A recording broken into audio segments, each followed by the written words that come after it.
November 1977, a new vehicle had just become the fastest American automobile on the road.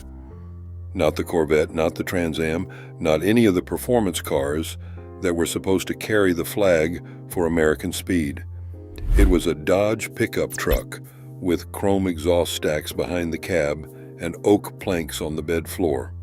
Car and driver tested it against 8 of the best American performance vehicles available that year, and the Dodge won fastest to 100 miles per hour by a margin that made the automotive press uncomfortable. But nobody outside of a small team inside Chrysler Corporation knew how Dodge had done it. When they found out, the federal government moved immediately to make sure it never happened again. In 1970, Richard Nixon signed the Clean Air Act into law in Washington. It was the most sweeping environmental legislation in American history, and it carried a specific target, the internal combustion engine. The law mandated catalytic converters on all new passenger cars beginning with the 1975 model year.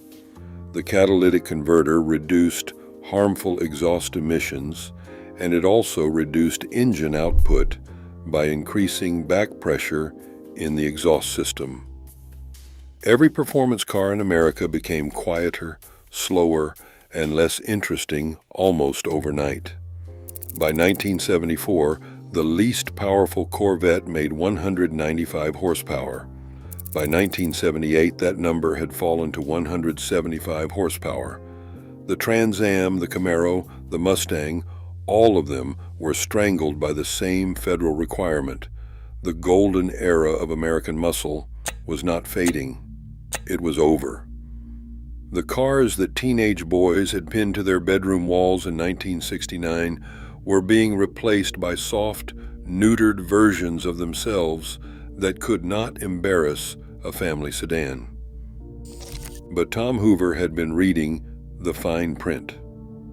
Hoover was the engineer who had fathered the 426 Hemi at Chrysler in the early 1960s.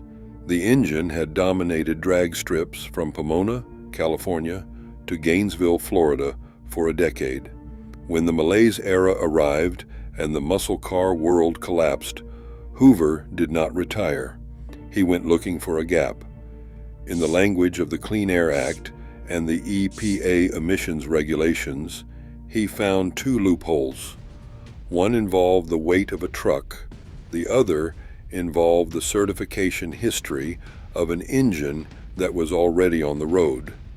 Neither loophole was obvious, neither was accidental. Both were completely legal. What Dodge built with them would become, for one model year, the fastest production vehicle in America. The federal government would spend the next 12 months trying to figure out how to close the door that Tom Hoover had walked through. The first gap was in the weight table. The Clean Air Act's emissions requirements were not applied equally to every vehicle on American roads. The law drew a line at 6,000 pounds gross vehicle weight rating.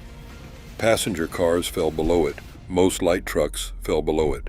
But vehicles above that threshold, farm equipment, heavy work trucks, and commercial haulers, were exempt from the catalytic converter requirement.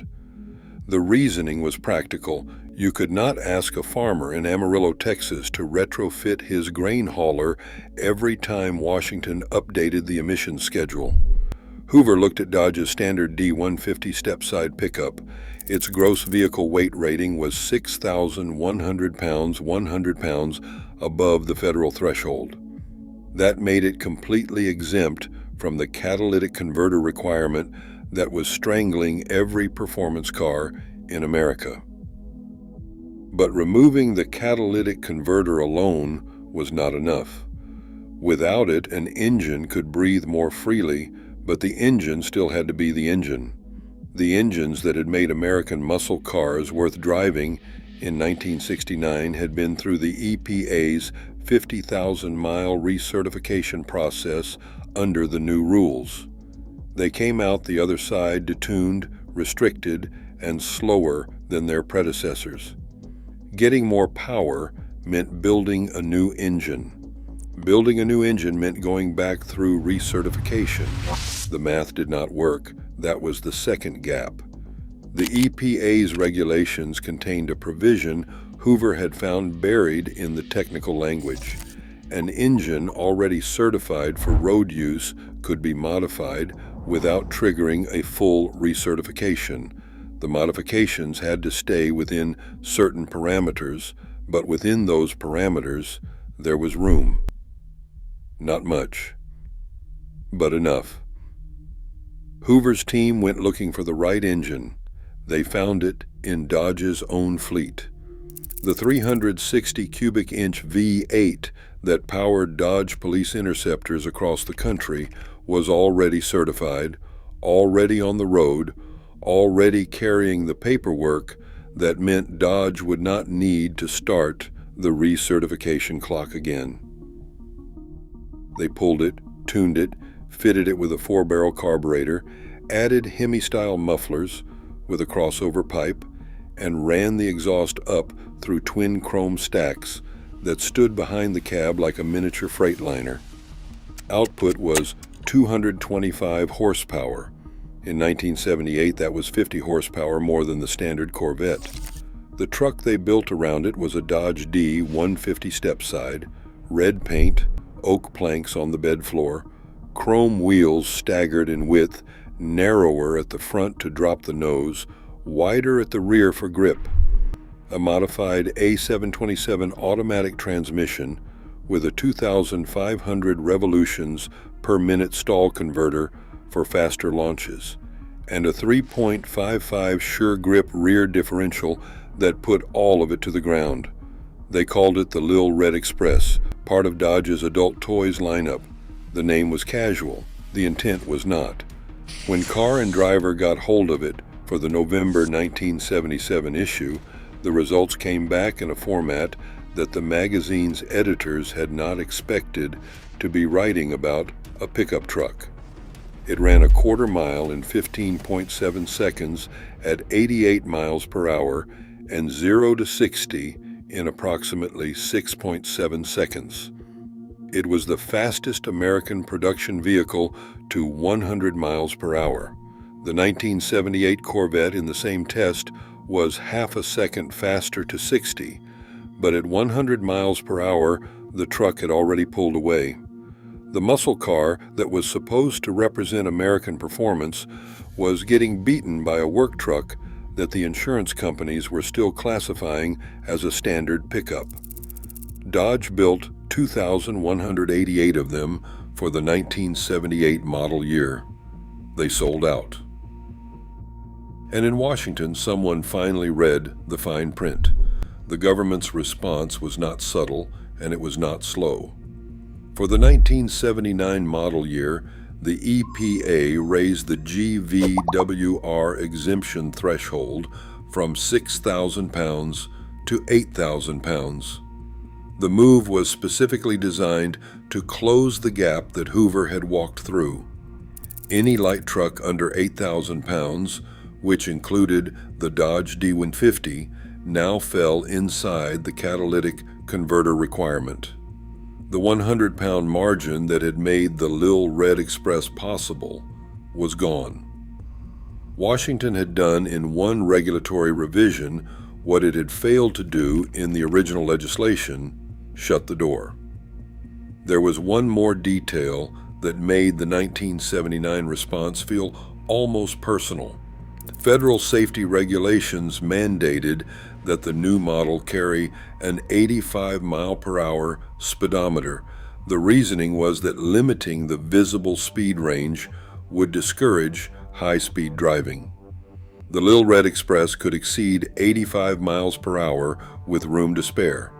The government had put a governor on the gauge and left the engine untouched. The speedometer was a political gesture. The truck ignored it. Dodge had no choice on the emission side. The 1979 Lil Red Express got a catalytic converter. It got unleaded fuel requirements. The twin chrome stack stayed, the red paint stayed, the oak bed floor stayed, But the engine that had made the whole thing work was now breathing through the same restriction that had been strangling Corvettes since 1975. The 1979 truck still made 225 horsepower on paper, but the car magazines that had made the 1978 model famous were not running the same breathless comparison tests anymore. The story had changed. What had been an exploit was now just a truck. What the magazines had not fully covered in 1978, and what buyers had quietly figured out on their own, was that the exploit ran deeper than the emissions exemption. Because the federal government classified the Lil Red Express as a standard light truck, insurance companies did the same.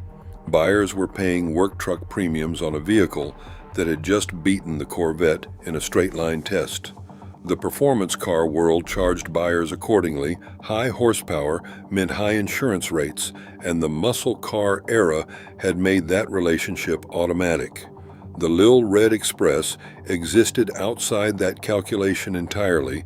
Corvette performance, pickup truck paperwork. The Loophole covered everything. Dodge built 5,118 of the 1979 models.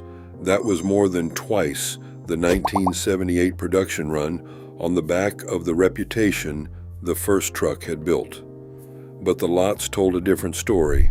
Where 1978 models had sold out immediately, the 1979 version sat. The second oil embargo had arrived. The market for high-profile performance trucks, even neutered ones, was contracting fast. Production ended after 1979 with no announcement and no successor.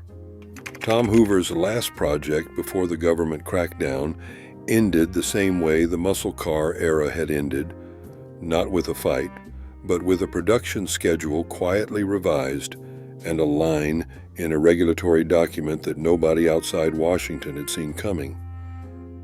Today, a clean 1978 Dodge Lil Red Express sells for anywhere between $20,000 and $60,000 at auction, depending on condition, with the rarest unmodified examples trading significantly higher.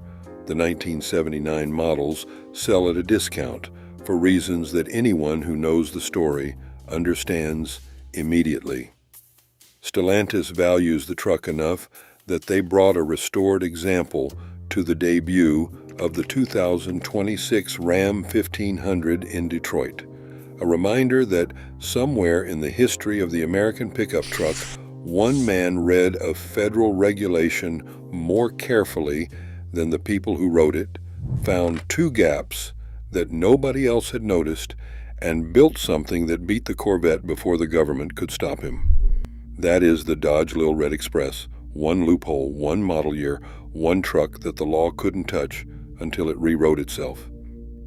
If you enjoyed this video, watch the next one above.